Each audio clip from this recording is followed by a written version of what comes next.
Hello and welcome to Outside Xbox. I'm Andy. And I'm Mike, and this is Show of the Week. This week I've been finding these chocolate eggs lying around all over the place. Isn't that weird? It's not weird, it's Good Friday. It is a Good Friday. I've eaten so much chocolate. That was for my goddaughter.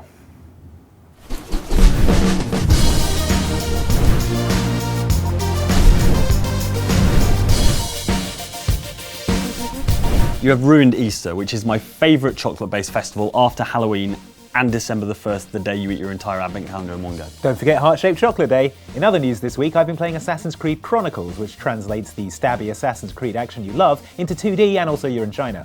China? China, and also India and Russia, because Chronicles isn't one game, but 3 separate downloadable episodes telling the stories of 3 new playable assassins. There's Shao Jun, a Chinese assassin from the dawn of the 16th century, Arbaz Mir, an Indian assassin in the 19th century Sikh Empire, and Nikolai Orlov, who is protecting the last daughter of the Tsar in post-revolutionary Russia. The first episode takes place in China, but all 3 take Assassin's Creed's trademark traversal, stealth and combat, and translate them into a flatter 2.5D world. Stealth is still the cornerstone, but it's been tweaked to fit more neatly with this new perspective. Guards have extremely visible cones of vision, and levels are dotted with hiding spots, handy for both concealing yourself and the bodies of your enemies. New girl Shao Jun has an impressive collection of gadgets, including rope darts and throwing knives, firecrackers, noisemakers, and her hidden blade. It turns out hiding your blade up your sleeve isn't an essential part of the creed, because Shao Jun keeps hers in her shoe, like Rosa Klebb, without the machine gun. Some levels are a race against the clock, or in this case against the deadly fire, and here the game becomes kind of a 2.5D endless runner as you sprint to avoid disaster. We'll always make time for casual murder though, we are assassins. With Assassin's Creed's essential stealthing, platforming and fighting having survived the loss of half a dimension, AC Chronicles is shaping up to be just what you'd hope for from a side-scrolling Assassin's Creed. The China episode comes out on Xbox One, PS4 and PC on the 21st of April in the US and the day after in Europe. The further episodes, India and Russia, are set to release later this year. And they all tie into the Assassin's Creed story as a whole, so good news if you're into lore. Ezio even makes an appearance, teaching you how to stab people in the junk. Excellent, Shao. Your training is almost done. Grazie, Ezio. And of course, the new assassin, Shao Jun from Assassin's Creed Chronicles, was a pivotal figure in the animated film Assassin's Creed Embers. What? You can't introduce an important character in an animated short that only comes with collector's editions of Assassin's Creed Revelations. Ah, but they did. But no one watched it. Ah, I watched it, Jane. And in my capacity as one of the 10 people who did watch Assassin's Creed Embers, I'm here to tell you the 4 crucial Assassin's Creed details tucked away in this semi-obscure animated vignette about Ezio's twilight years when he was writing his memoirs. Ah, keep out of Ezio. There are spoilers ahead, but then again it came out in 2011, so you had your chance. Lei gentile, papà. Embers marks the first appearance of Shao Jun, the young Chinese assassin who would go on to give the assassins the rope dart, Xingbao, or rope dart if you prefer. One of the many plans given to us by Shao Jun to... nice one Connor, and to star in the Chinese chapter of Assassin's Creed Chronicles. Ezio, she has come a long way. Shao Jun, did I say that right? In Embers, Shao Jun has fled China to escape the decline of the assassin order there and find the fabled Ezio Auditore in Tuscany to receive his elderly retired assassin wisdom. Fight to preserve that which inspires hope, and you will win back your people. And to fight some of the new Emperor's minions with him in co-op.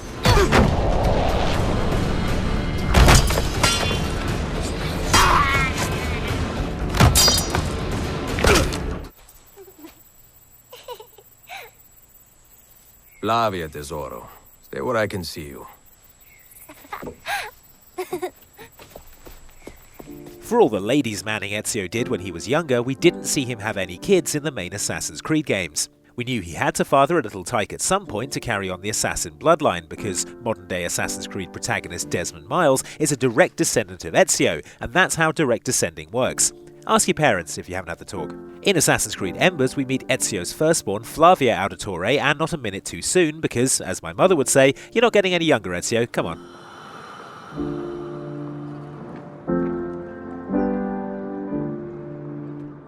There's also a teeny tiny shot of Ezio's very young son, Marcello. Blink and you'll miss it. Oh, you missed it.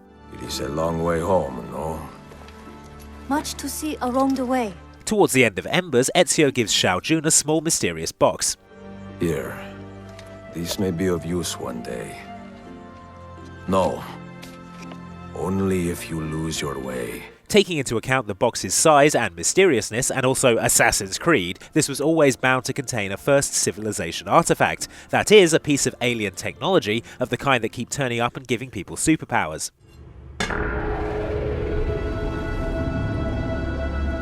Yeah, like that. The box crops up again 200 years later in Assassin's Creed 4 DLC Freedom Cry, where it falls into the hands of Adewale, and again in Assassin's Creed Rogue. Do you even know what that is? It turns out, yep, that it's an alien relic from the first civilization for translating stuff and projecting this cool map. We have everything we need. Now, Chevalier will be expecting me. Hope? You might have guessed the item is known as the Precursor Box, though we'd give you half marks for the Progenitor Casket or the Crate of the Forerunners. Anyway, the box itself plays an important role in Assassin's Creed Chronicles China, so if you're wondering why you should care, that's why. And for the vast and wonderful world that gave us life and keeps us guessing. Endless affection, mia Sophia. Forever yours, Ezio Auditore. Because Ezio is very old for the 1500s and not immortal, he spends a good bit of Assassin's Creed Embers reflecting on the life he's lived and making peace with what he's done. I knew I would not have enough time to do everything. Now I worry I do not have enough time to do anything. Oh, stop it, Ezio, you're gonna live forever. Wait, no, the opposite of that. See, in Embers, we witness the actual final moments of the legendary Ezio Auditore on a bench in Florence. The exact nature of Ezio's death is deliberately ambiguous, but we do know this guy sits down next to him, talks smack about Ezio's home city, Not like here, Firenze. then grabs his hand while Ezio looks to be having a heart attack or some other medical situation they didn't understand in Renaissance Italy. Coraggio, vecchio. So we can't say for sure that this guy is a Templar hitman, but if this was just a coincidence and not a poisoning or what have you, then it would be some really bad luck that this jerk was randomly the last person you speak to before requiescating in pace. Ugh. We'll avenge you, Ezio. If you were murdered, didn't just die of old age, or were randomly replaced in Chronicles by a lookalike who couldn't do your voice properly, that's another possibility. Leap through the air and plunge your sword deep into your enemy. Now it's time to see what you've written in the comments and had hand decorated in chocolate writing on the thoughtful Easter egg gifts you sent us. Should Andy please eat this entire chocolate egg? Did it?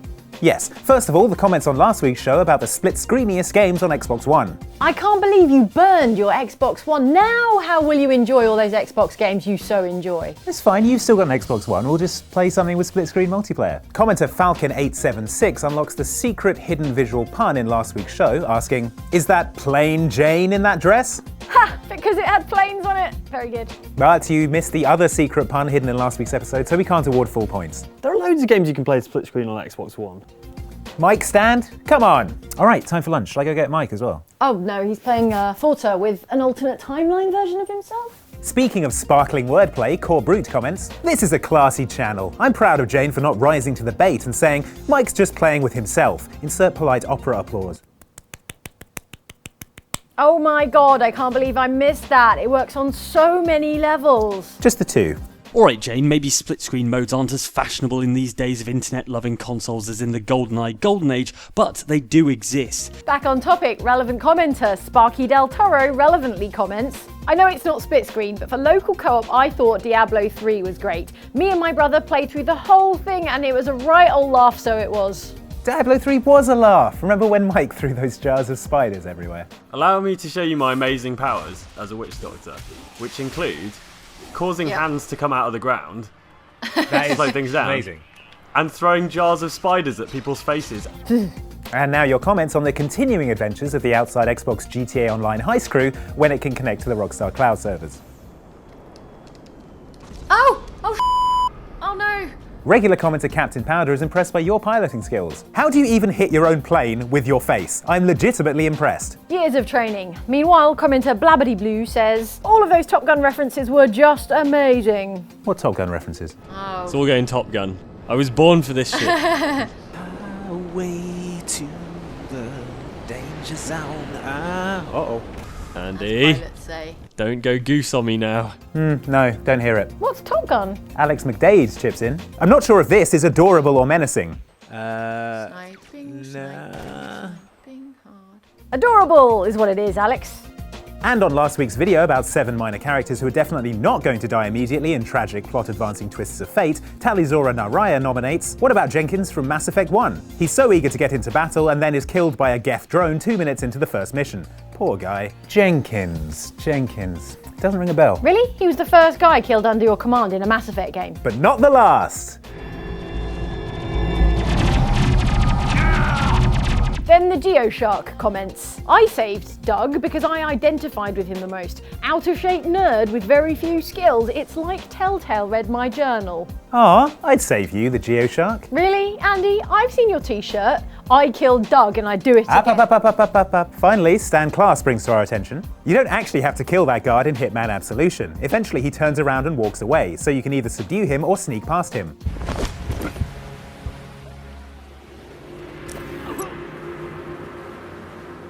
Well, it's a bit late for that now, Stan. Yeah, it's not spare people, man, Absolution. We can't unmurder that guard. Like I can't uneat the special Easter egg that Jane hid in the salad drawer. Draw something. Do you remember that app? It was weird. It was like picture me on your phone. What was that all about? What's that about my Easter egg? I'm sorry, I can't hear you. I'm leaving. That was for my goddaughter. That's it for Show of the Week for another week, but if you enjoyed yourself, we accept tips only in the form of like button presses. Cashless society, yeah? Thanks for watching. We'll see you next time. All right, all done. Should we get some lunch? Or... I'm pretty full, actually. How many goddaughters do you guys have? I'm too full, if anything.